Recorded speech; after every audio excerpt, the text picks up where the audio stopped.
Alam mo yun, if he has to live his life again, alam mo gusto niyang mangyari sa buhay niya?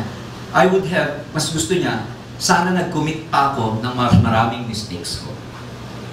It's coming from a very successful person. Ang wish niya, pag babalik daw yung buhay niya, sabi niya sarili niya, sana, mas marami pa akong mistakes na nagawa. Bakit gano'n sa palagay niyo? Because most often than not, ang mga successful na tao, bago sila mas maging successful, mas marami silang mistake na magagawa. Kaya dito, if you commit some mistakes, may hindi ka napapayin kasi mali yung lumabas sa'yo, may pali kang pagkakapalo up, yung downline mo, kapipayin lang, mali yung sinabi mo, nasaktan, nag-quit na, siya na nga lang ang kaisa-isa mong downline, nag-quit pa. Alam mo yun? It's okay. Huwag kayong maiinis sa sarili nyo and just give yourself a break, ladies and gentlemen. It's okay to make mistakes. Pwede nyong i-correct yan and just learn the lesson. May kwento dyan. May dalawa magkapatid. Kasi isang farmhouse sila. Sabihin na natin yung kuya at yung kapatid. One day, naglalaro sila. Naglalaro sila ng, alam mo na yun, parang yung piko or anything na yung throwing stones.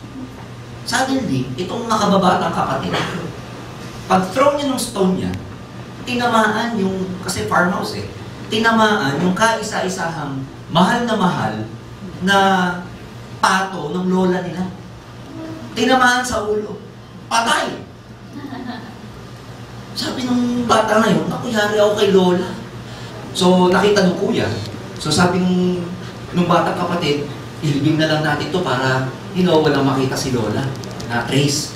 So, nagukay sila. Tapos, just, around that area, nagukay sila ng lupa, tapos inilibing yung duck. Inilibing.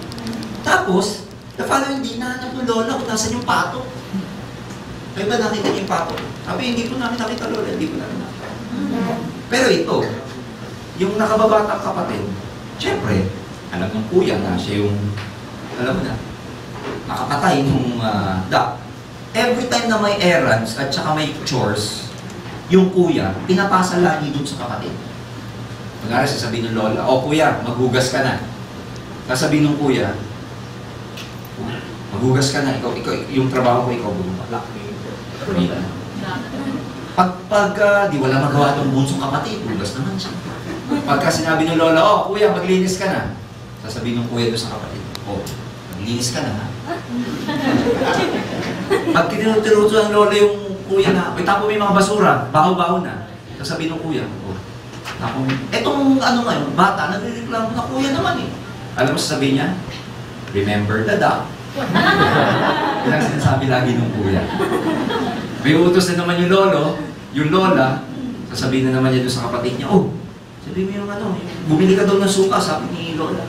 Sabi ng kapatid, ikaw inuutosan eh. Sabi ng kuya, remember the duck. Ganun na lagi. So, lagi remember the duck, remember the duck. Until one day, napiko na tong bata. Sabi niya, hindi na pwedeng mangyari sa akin ito kasi hanggang lumaki kami, lagi na lang utosan ng kuya ko. So one day, he went to his, grandmother, nag-confess siya sa grandmother, sabi niya, Grandma, meron po akong i-confess. Actually, yung pinaka-favorite niyo pong duck, naglalaro kasi kami ni kuya, accidentally, killed it kasi nabato ko tinamaan ng bato. Tapos nilipin ko namin siya sa likod ng bahay namin. Kasi siya kawalin na po ako. Alam mo sabi ng lola, ikaw naman, di ba? All throughout, na nililibing niyo yung duck, nandun ako sa taas ng bahay natin, nasa window. Nakikita ko kayong dalawa magkapatid. So, it's okay. People make mistakes. Ako niyo yung lesson? Yes. So, ladies and gentlemen, in the next, coming months in your networking career, ako natuto ako sa mga mistakes. And what yung gagawin na reason yun para mag-retreat kayo? Because in committing mistakes, doon kayo gagaling. So, yun nga lang, katulad ng sinabi ko, hayaan nyo na medyo sa una, pumalpak ka muna. Kasi sa kapalpakan mo, doon magagaling. Siyempre, dahil pumapalpak ka, don't expect na makakabuhay ka pa. Yan yung area, yan yung stage na hindi ka pa makakabuhay. Kasi nga, pinapag-aralan mo pa lang, it's just like riding a bicycle.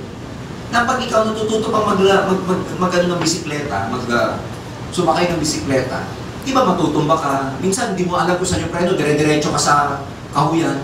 Minsan may tricycle kang masasalubong, hindi ka na mamatay. Pero alam mo yun, sa una hindi masarap. Tama ba? Sa una hindi enjoy. Pero pag natututo ka na, sa una dito hindi enjoy kasi lagi ka may dyan. Tatawanan ka lagi ng prospect mo. Hindi ka pa marunong eh. Talaga tatawanan ka. Pero mas masarap ng tawanan ka na hindi ka pa marunong kasi nung marunong ka, tinatawanan ka pa din. Kasi mas acceptable yun. Tama?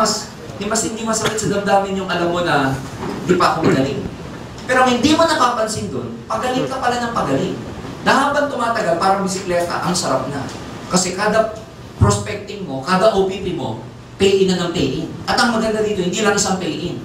Nagti-3 heads, nagsi-7 heads, nagmumultiple heads na mga napapapay-in mo.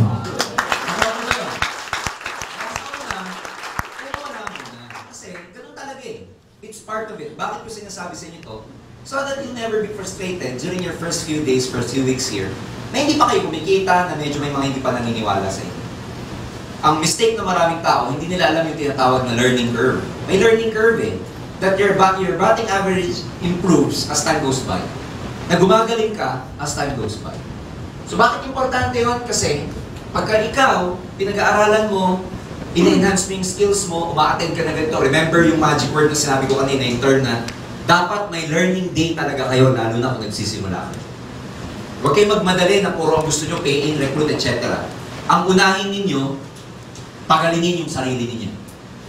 Every time I do my OPP, lagi ko sinasabi to, maraming pagkakaiba ang mayaman sa mahirap. Pero one thing that separates the poor people from the rich people is their mindset. Ang poor people's thinking, gusto ko agad kumita. Pero ang rich people's thinking, gusto muna niyang gumaling siya. So between that, huwag niyo unahin yung pera. Darating yun pag magaling ka na. Pero pag inunan niyo kasi yung pera na hindi ka magaling, temporary lang ang kikitain mo. Eh hindi naman mangyayari yung dito, kaya tayo nag-aim global, then temporary lang eh. Nag-aim global tayo kasi alam natin, dito na natin makukuha mga pangarap natin.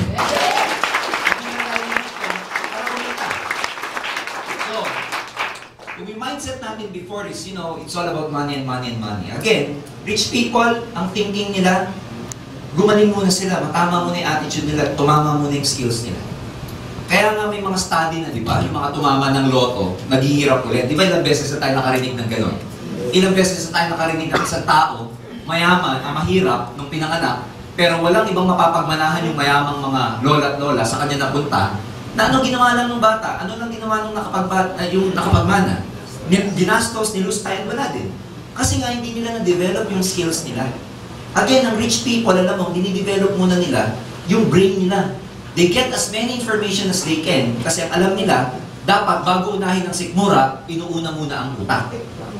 So wag natin unahin ito. Diba sa seminar, lagi ko sinasabi, ang poor people thinking, when they attend the seminar, ito na mga poor people. Pag umattend ng seminar na networking, dalawa lang iniisip nila. Number 1, ano ba libre dyan? Number 2, may pagkain ba dyan? Tama ba? Pero ang rich people mindset, hindi ganun. Rich people's mindset, pag umupo ng seminar yan, ano matututunan ko dyan? Number 2, kung kikita dyan, ano gagawin ko para kitain yan? So ano yung inuuna ng mga rich people? Yung utak versus yung tiyan. Brain mo na bago ito. In other words, when you're doing this business, because yayaman kayo dito eh. I can attest to that because I'm a person who has been around for the last 14 years here in this industry. A lot of you will be very, very wealthy here in this business one day, believe me. Marami sa inyong yayaman dito. Yes. Kaya lang, dapat, tama yung simula mo.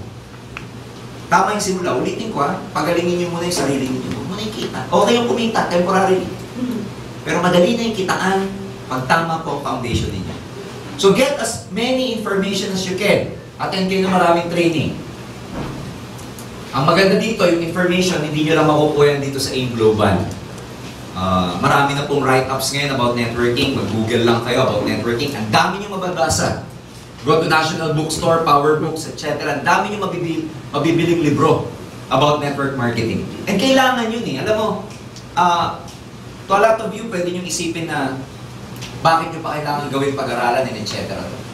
Bakit nyo pa kailangan mag-research sa internet about this business? Bakit nyo pa kailangan magbasa ng mga libro about networking? Ako, sa isip ko, okay lang dapat ginagawa mo yan. Kasi dapat mong gawin yan dahil hindi naman thousands ang kikitain mo dito eh. Ang kikitain mo dito,